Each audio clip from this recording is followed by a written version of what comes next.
Okay, let's jump right in. Welcome to this explainer, where we're going to unlock one of the most breathtaking ancient maps of the human mind ever recorded. We're looking at the Lankavatara Sutra. It's a foundational text that offers an incredibly radical framework for finding true inner peace. If you've ever felt totally overwhelmed by the sheer chaos of modern life, well, the concepts we're about to unpack just might completely change how you perceive everything around you. Think about your daily anxieties for a second. You know, the endless to-do lists, the awkward conversations, the heavy societal pressures. What if I told you that the external reality causing all of this stress doesn't actually exist outside of your own perception? I know, it sounds like something straight out of a sci-fi movie, but this ancient text proposed a really long time ago that our reality is entirely a projection. It challenges us to ask a tough question. Are we fighting the world, or are we really just fighting our own minds? Let's start right at the beginning with Section 1, Root of Attachment and Suffering. This sutra pinpoints our core problem as something called false discrimination. And honestly, it perfectly diagnoses the human condition. From the very second we wake up, our minds automatically slice the world up into me and everything else. We obsess over external validation, and we perceive an outside world that we just constantly judge, categorize, and react to. You know the drill. This is good, that is bad. I really want this, I absolutely hate that. This constant sorting mechanism is exactly what breeds our attachment and, ultimately, our suffering. To really drive this home, the sutra compares our habit of clinging to the outside world to chasing literal illusions. It says our perceived reality is like a dream, or a mirage shimmering in the desert. It's like reaching out to grab a reflection in a mirror. Our mind creates these incredibly convincing images, and we spend our entire lives trying to hold on to them. But it's exhausting, right? It's anxiety-inducing, and ultimately, it's completely empty. We are essentially grasping at vapor. Moving right along to Section 2, the truth of mind only. So if the outside world is basically a mirage, what exactly is generating this reality we're experiencing right this second? This beautiful quote brings us to the sutra's most radical thesis, mind only. The text argues that all dharmas, which basically means all phenomena, all things we can possibly experience, are entirely mind-created. This means everything you see, hear, and stress about is just a projection of your inner state. When you truly realize that it's mind only, you can finally stop wrestling with external circumstances. Why? Because you realize there's actually nothing out there to fight. To explain how this whole projection thing works, the text introduces this mind-blowing concept called the alaya vijnana, or storehouse consciousness. Think of this as the deepest, most foundational layer of your mind. The text explains that all our deeply ingrained habits, our past experiences, our traumas, and our desires reside here as habit energy. This storehouse consciousness is constantly projecting the chaotic world we think we see. The sutra compares it to a vast ocean. When the winds of our delusions blow, it stirs up massive waves on the surface.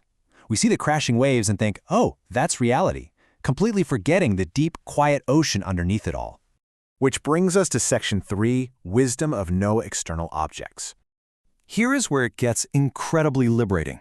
The text boldly declares that there is no external reality, only consciousness. Without objects, the deluded mind doesn't arise. Think about what that actually means for your daily life for a minute. If you deeply understand that the external triggers making you angry or anxious aren't independently real, the mind just stops reacting. Without a perceived external object to trigger us, our endless cycle of overthinking and emotional spiraling simply cannot begin. It literally cuts the fuel line to our anxiety. Let's look at Section 4, Brilliant Metaphors Breaking Delusion. Okay, I know this is a pretty heavy concept, so to keep us from getting bogged down, the text uses an absolutely brilliant visual metaphor, the rope and the snake. Imagine you're walking outside in the pitch dark. You look down, see a coiled shape, and instantly think it's a venomous snake. Your heart races, you feel pure terror, you might even panic and run away. Your physical reaction is 100% real. But then, someone shines a flashlight. It's just a piece of coiled rope. Instantly, the fear vanishes. The sutra says we are exactly like that person in the dark. We suffer because we mistake our mind's projections, the rope, for an absolute, terrifying reality, the snake. An awakened mind just turns on the light, sees the rope for what it is, and immediately finds peace. Next up, Section 5, Observing Mind to Cut Attachment. So you might be wondering, how does knowing all this deep philosophy actually help us in our crazy modern lives? How do we use this to cut through our own attachments? Well, the text doesn't just leave us hanging with theory. It offers a highly practical method for observing the mind to actually sever that attachment. First, recognize that your stressors are mind-made. When anxiety hits, pause and realize you're looking at a rope and calling it a snake. Second, consciously stop your mind from judging and discriminating. Stop labeling the situation as terrible or unfair. Finally, turn your attention inward. Instead of obsessing over the external trigger, observe the mind that is doing the projecting. By observing the projector rather than the movie itself, the attachment entirely loses its grip on you. And when you actually put those steps into practice, you reach this state, free from perceiver and perceived, neither arising nor ceasing. By dropping that artificial separation between yourself and the outside world, you stop the chaotic waves of your storehouse consciousness from crashing.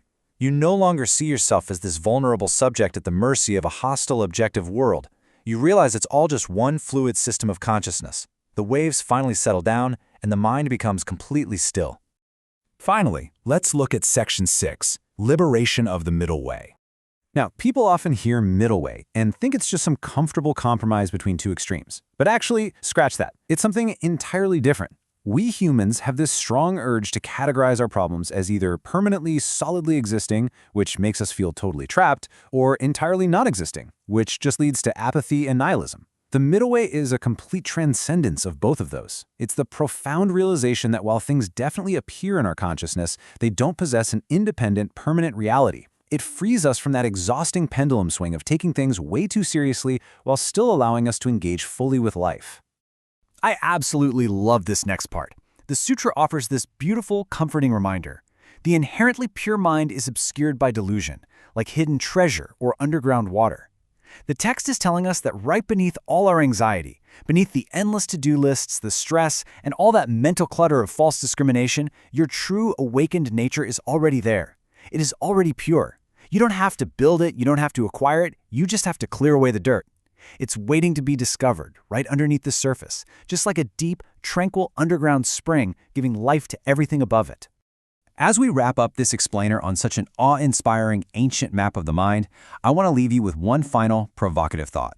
If this sutra is right, if the external world has no independent reality, and your entire experience is simply a projection of your own storehouse consciousness, then you hold the ultimate creative power. You aren't a victim of your circumstances. You are literally the architect of your reality. So, if all is mind, what kind of world will you choose to create tomorrow?